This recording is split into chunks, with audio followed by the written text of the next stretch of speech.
Never never. तो वो जब जीते, जब वो लोग जीते,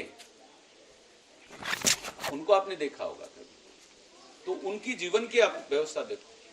अच्छा, वो क्या है, पूरे परिवार के साथ रहते हैं। कहाँ कहाँ रहते हैं? पूरे परिवार के साथ वो लोग रहते हैं। अब वो एक तरफ एक मम्मी जो माँ है उनकी, वो एक माँ है, वो रहती है एक पर्दे, खाली एक साड़ी का जीना सा कपड़ा लगाकर, एक तरफ वो है, एक तरफ उसकी बहू, एक बेटे हैं, और वो वहां नीचे कोई बिछाने को नहीं है, फिर भी वो लिविंग ऑफ द लाइफ, जीवन को समझा उन्होंने और जिया उसको। कैसे जिया? मतलब कोई परवाह नहीं, मां सो रही है, कोई दिक्कत नहीं, उनके एंजॉयमेंट में कोई प्रॉब्लम नहीं। वो अपने आप से, मतलब वो न तो उनके शारीरिक संबंधों से कोई फर्क पड़ रहा है, और न ही उस माँ से फर्क पड़ रहा है, और न उस माँ को उस बच्चों पे फर्क पड़ रहा है, क्योंकि वो जानती है कि ये नेचर है और नेचर के साथ जी रहे हैं। लेकिन उसमें आवश्यकता नहीं, उसने संसाधनों को जुटाने की चेष्टा नहीं की। आपने देखा नहीं होगा, पर मैंने देखा। पर उनकी जीवन की देखो आप, क्या बिंदास जीवन है, कितना खुला हुआ जीवन है, और उनके पास कोई सेविंग नहीं है। और श्रृंगार के विषय में क्या है, जब सेविंग नहीं है तो श्रृंगार में क्या है, वो लोग मामा लोग क्या करते हैं, जंगल से जाते हैं, चमेली के या पुष्प तोड़ते हैं, देखिए उनका श्रृंगार क्या है, और उन पुष्पों की माला बनाते हैं और माला पहनते हैं, पहनाते हैं, गजरा लगाते हैं, वो बड़ा मस्ती से प्रकृति के चीजों का दोहन करके और वो अपने जीवन में उतारते हैं। और हम लोग जो कृत्रिम वस्तु होती हैं उनको, जैसे ऑर्नामेंट्स हुआ, डायमंड हुआ, या स्वर्ण आभूषण हुए, या कुछ और चीजें जो हमको अच्छी लग रही, हम उनसे हमारा श्रृंगार करते हैं, पर उससे भी आप संतुष्ट नहीं है, और वो वहां उससे भी संतुष्ट है। तो जीने का तरीका होना चाहिए, जीने का एक सिस्टम है, ईश्वर ने बनाया। जीने का तरीका किसने बनाया, जीने की व्यवस्था किसने बनाई? नेचर ने बनाई, प्रकृति ने बनाई। वो लोग प्राकृतिक जीवन जी रहे हैं और हम लोग कृत्रिम जीवन जी रहे हैं। दोनों में अंतर हो सकता है। मैं हिंदी बोल रहा हूं। कृत्रिम का मतलब क्या हुआ? आर्टिफिशियल है। हम आर्टिफिशियल लाइफ जी रहे हैं और वो लोग नेचुरल जी रहे हैं। आपने देखा अभी, देखना कभी, मेरे साथ चलना कभी, आदिवासी क्षेत्र में मेरे साथ चलना, मैं आपको बताता हूँ कि किस तरह से उनका अपना जीवन है। ये लोग ये रहते हैं उधर साइड, कुछ वो मामा लोग वगैरह को देखते होंगे, वो जो लोग आदिवासी, वो नेचुरल लाइफ जीते हैं और हम आर्टिफिशियल। अब सेटिस्फैक्शन कहाँ मिलेगा? सेटिस्फैक्शन आर्टिफिशियल में कभी नहीं होता, नेचुरल में होता है। अंततगत तो आपको नेचुरल लाइफ जीना चाहिए, वास्तविक जीवन जीना चाहिए। इसी को कहते हैं, इसको क्या क्या बोला रविशंकर जी ने? लिविंग ऑफ द लाइफ, और living of the art art of living. हाँ, art of living, living of the life in the art of living. जीने का तरीका, कला। आर्ट का मतलब होता है कला, उस कला को समझना चाहिए। और लिविंग ऑफ द लाइफ अर्थात उस जीवन को समझ कर जीना चाहिए। तो रविशंकर जी ने अपना वो कहा, पर मैंने उसका अर्थ निकाला है कि हमको जीने का तरीका आना चाहिए। आर्ट एक कला है, जीवन, आप उस कला को समझ जाइए, बड़ा आनंद आएगा। लाइफ को एंजॉय कीजिए। एंजॉय अर्थ मतलब है उसको मतलब आनंद से जीने का मतलब एंजॉय होता है। किसी भी चीज का कहीं कोई कार्यक्रम करके अपन जिससे आनंद मिलता हो, एंजॉय का मतलब आनंद मिलता हो, वो जीवन अपन को जीना चाहिए। अगर अपन ने वो जीवन नहीं जिया तो बहुत सारा पैसा, बहुत सारे ऑर्नामेंट्स, बहुत सारी गाड़ी, बहुत सारे घोड़े, बहुत सारा महल, बहुत सारे दुमहले, बहुत सारे बंगले, बहुत सारे नौकर, बहुत सारे चाकर, किसी काम के यदि हम संतुष्ट नहीं और हम संतुष्ट हो गए तो इन चीजों की कोई जरूरत ही नहीं है, कोई आवश्यकता ही नहीं। तुम सौभाग्यशाली हो डॉक्टर साहिबा कि तुम्हारा संबंध एक अच्छे स्थान पर, एक अच्छे लोगों के निर्णय से हुआ। और अच्छे बालक के साथ, मतलब जो तुमको झेल सकता है। पर इतना भी मत उसको, इतना भी मत जिलाना कि वास्तव में आर्टिफिशियल से हम कभी नेचुरल में जा ही नहीं सकते। तो हमें नेचुरल नेचुरल लाइफ जरूर जी रहे हैं, और नेचुरल लाइफ के लिए कंप्रोमाइज करना पड़ता है। क्या कैसे करना पड़ता है कि वो जंगल में जाके फूलों की माला, उन्हें सोने की माला की जगह फूलों की माला पहन करके अपनी उस व्यवस्था की पूर्ति कर ली और बहुत अच्छे से जिया। तो मैं सोचता हूँ कि जीवन को जीने का तरीका जिसको आ गया वही परमात्मा के नजदीक भी जाता है, परमेश्वर के पास भी होता है। और वही प्राणी जितना जितना आदमी आर्टिफिशियल लाइफ में जाता है उतना उतना भगवान से भी दूर, क्योंकि नेचर जो नेचर है, जो प्रकृति है, प्रकृति का मालिक, owner of the God, nature का ऑनर कौन है? गॉड, भगवान। अब आप नेचर से दूर जाकर के अगर आप उसके गॉड यानी उस भगवान को प्राप्त करना चाहते हो तो संभव नहीं है।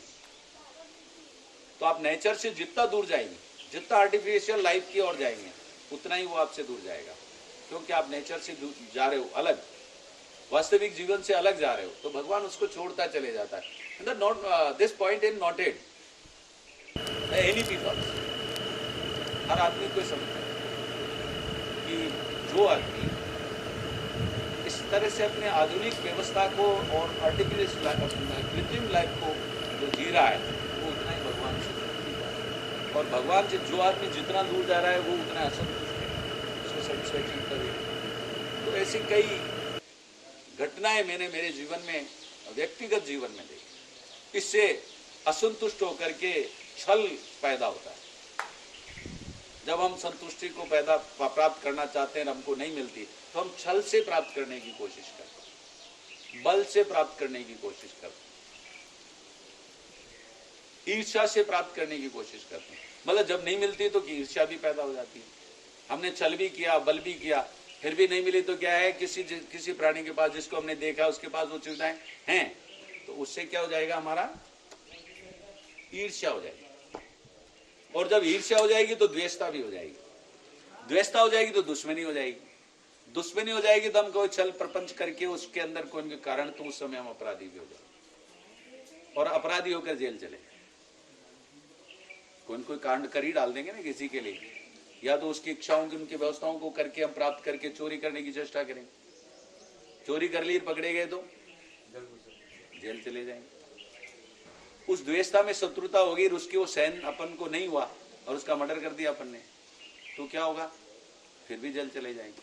जिस सुख की कामना के लिए उसने ये सब प्रपंच किया, वकील साहब का भी विषय है, वो सुख तो दूर रहा मिलने को, उल्टा और वो सुख के विहीन होकर के और जो संसार के साथ में जो एंजॉयमेंट था हमारा, उससे भी हट करके हम कहाँ चले गए, अंदर चले गए, पूरा जीवन वहां निकल गया। तो हमें जीवन को सही तरीके से जीने का प्रयास करना चाहिए। प्राणी जब सही तरीके से जीवन का प्रयास नहीं करता तभी वो परेशान होता है। तो आज का विषय हमारा क्या है, शादी के लिए हमने बिल्कुल बहुत सोच समझ करके आप लोगों को निर्णय दिया है, और तुम्हारे विषय में भी हम जानते थे और इनके विषय में भी, दोनों के विचारों को भी जानते थे, फिर भी हमने इसकी अनुमति दी है। तब जानते हुए भी अनुमति दी है क्या, भाई नहीं विवाह करो। हमारे गर्ग साहब को भी कहा, गर्ग साहब का भी प्रश्न आया था, लेकिन हमने कहा नहीं, शादी करेंगे हम इसी लड़की से करेंगे। अब इससे करेंगे क्या मतलब, ये लड़की दिल से अच्छी है। किससे अच्छी है? दिल से। कामनाएं तो उसकी बड़े आदमी बनना, बड़ी व्यवस्थाओं में जाना, ये सब की होना चाहिए, पर उसका तरीका सही होना चाहिए, उसका सही रास्ता होना चाहिए। गलत रास्ते से कभी भी हमको उसको प्राप्त नहीं करना चाहिए। तो मेरा सोच है कि हमने जब निर्णय लिया तो ये सोचा कि भाई ठीक है, इसकी कामनाएं तो है, इसकी कामनाएं इसको आगे बढ़ा सकती है, लेकिन अब इन कामनाओं में क्या करना है, दिल से अच्छी है। दिल से अच्छी का मतलब है साफ सुथरी, अंदर से, छल कपट नहीं है। छल कपट, अब वो अगर इतना फॉर्मेलिटी करे, कोई फॉर्मेलिटीज करे, रिक्त स्थान की पूर्ति करे, दिल में अंदर कुछ न कुछ पैदा होता रहे, तो जीवन वैसे भी बर्बाद हो जाता है। तो बेहतर है कि बिल्कुल साफ सुथरा जीवन जिए, आर्टिफिशियल लाइफ नहीं जिए, कृत्रिम लाइफ नहीं जिए।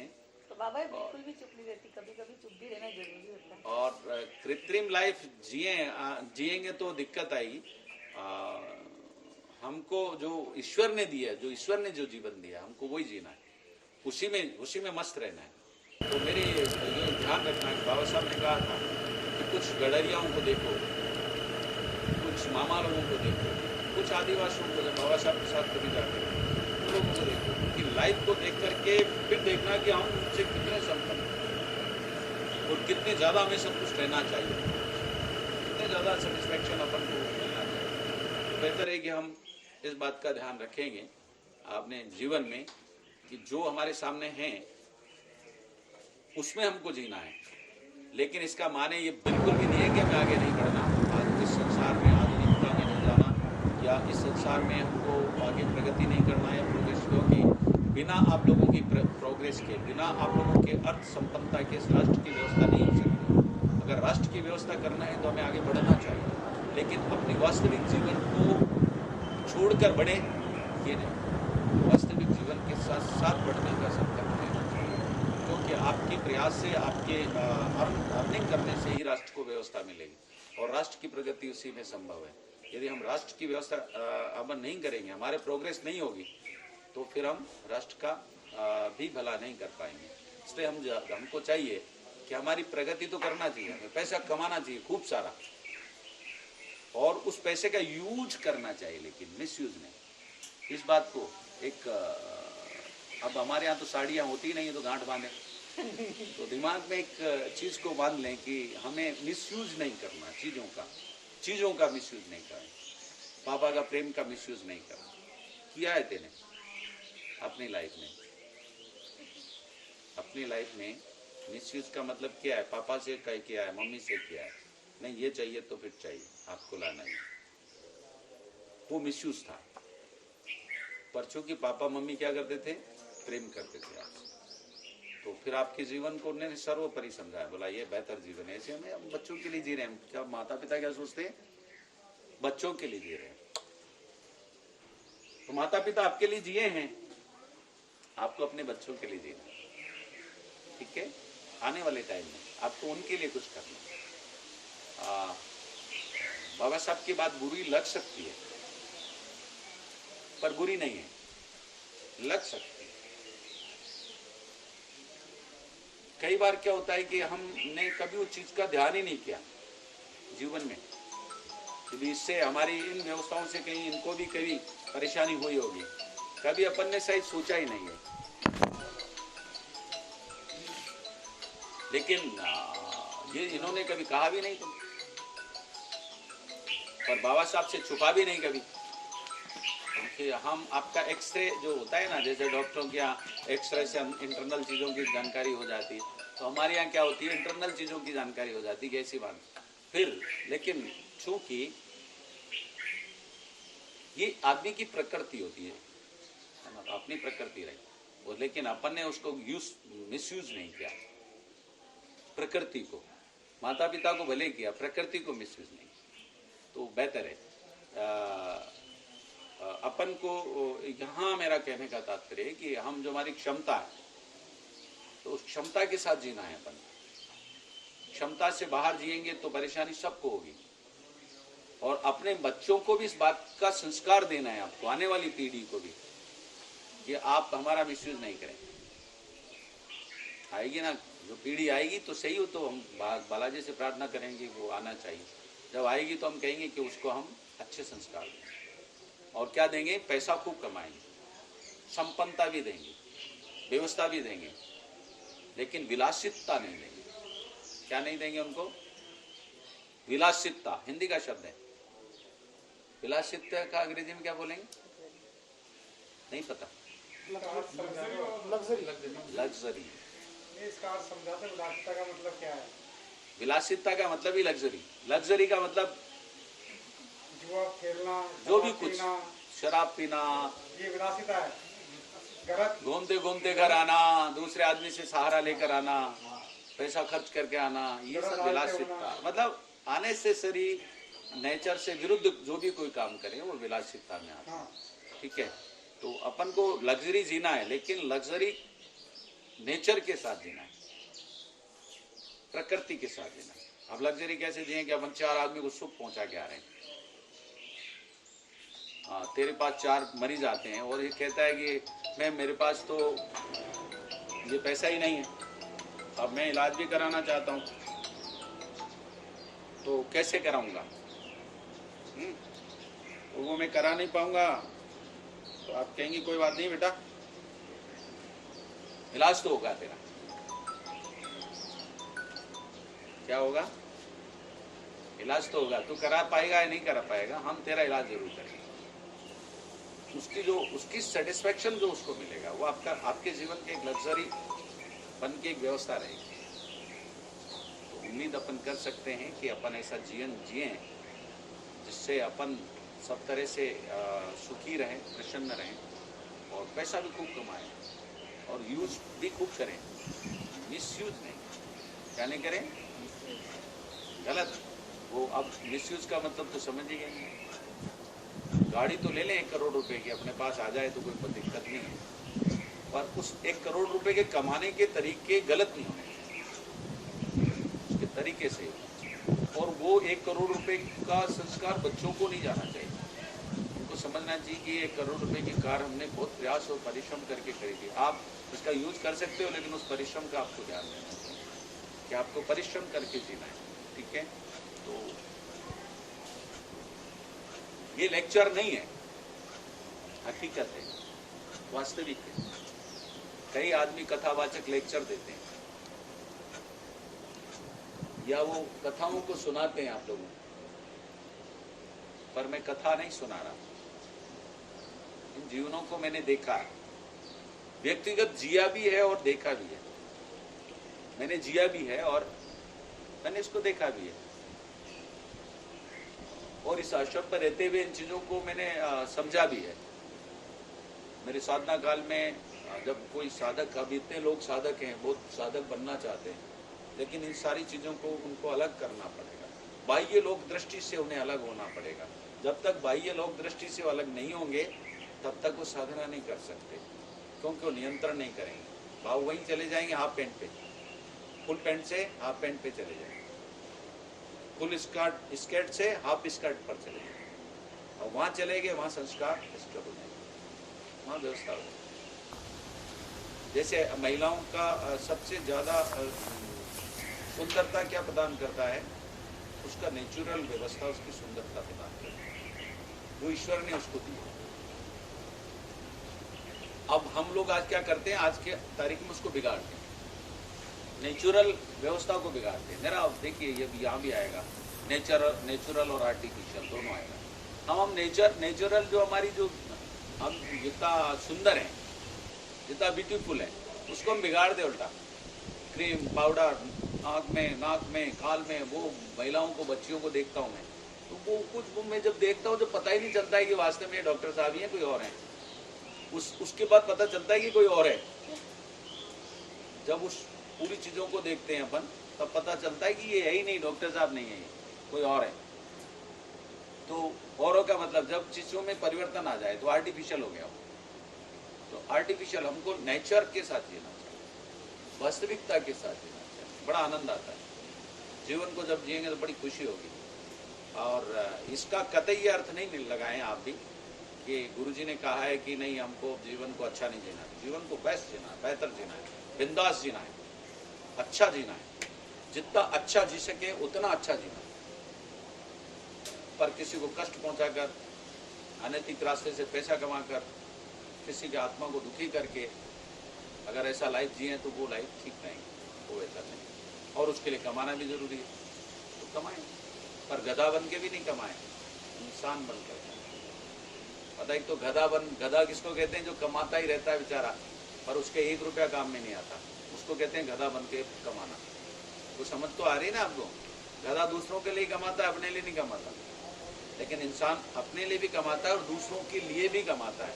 तो हमको इंसान बन के कमाना और हमेशा कमाना और हमेशा रहना। और उसके बाद मैं ये तो नहीं कहूँगा कि भाई धर्म करो, दान करो, वो मैं नहीं बोलूँगा, क्योंकि वो तो बोलने वाले बहुत सारे, धर्म करो, दान करो, वो बहुत सारे बोलते हैं, कथावाचक बहुत बोलते हैं, उसकी जरूरत नहीं। हाँ, लेकिन किसी दुखी होने वाले की मदद करो, जो अपन से हो सकती है, अगर अपन कर सकते हैं उसके लिए वो अपन को करना चाहिए है। और जीवन के लिए अपने शरीर को दुखी करके कभी नहीं जीना चाहिए शरीर को, लेकिन वो ये है कि विलासिता में भी नहीं जीना चाहिए। मतलब नेचुरल लाइफ जीना चाहिए, ठीक है। तो शादी से पहले का संदेश और शादी के बाद का दोनों ही मान लेना, मतलब पहले का भी मान लेना और बाद का भी मान लेना कि मेरा संदेश है, इसको अपने जीवन में आपको उतारना है। और मुझे याद है कि राजेश भैया ने मेरी बातों को यहाँ इसमें बंद कर दिया है, तो ये राजेश भैया ट्रांसफर कर देंगे, जब तुम विचलित हो तो इसको ऑन करके सुन लेना, तो आपको ठीक रहेगा उस समय, ठीक है। तो मेरी शुभकामना है आपके जीवन के लिए, और आपका ये आमंत्रण स्वीकार है मुझे। मैं अपना एक दिन का प्रोग्राम बनाने का प्रयास करूँगा, जितने भी